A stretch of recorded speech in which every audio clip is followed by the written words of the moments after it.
विरामानंतर आपल्या सगळ्यांचं स्वागत। बातमी धाराशिवमधून। धाराशिवमध्ये 19 दिवसांपासून पावसाचा खंड आहे। सोयाबीन उत्पादक शेतकरी त्यामुळे हतबल झालाय। सोयाबीनची पिकं नष्ट होण्याच्या मार्गावर आहेत। पावसानं खंड दिल्यानं फुलांची गळती झाली आहे, त्यामुळे सोयाबीन उत्पादक शेतकरी अडचणीत सापडलेला आहे। पाऊस गेले 19 दिवस धाराशिव जिल्ह्यामध्ये बरसला नाहीये, याचा आढावा घेतलाय आमचे प्रतिनिधी। पाहूया।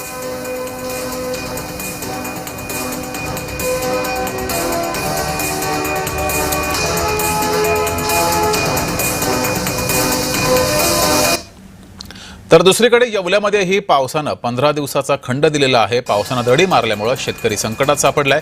शेती पिकं धोक्यात आलेली आहेत, त्यामुळे शेतकऱ्यांची चिंता वाढली आहे। खरीपातील पिके वाचवण्यासाठी शेतकऱ्यांची धडपड सुरू आहे।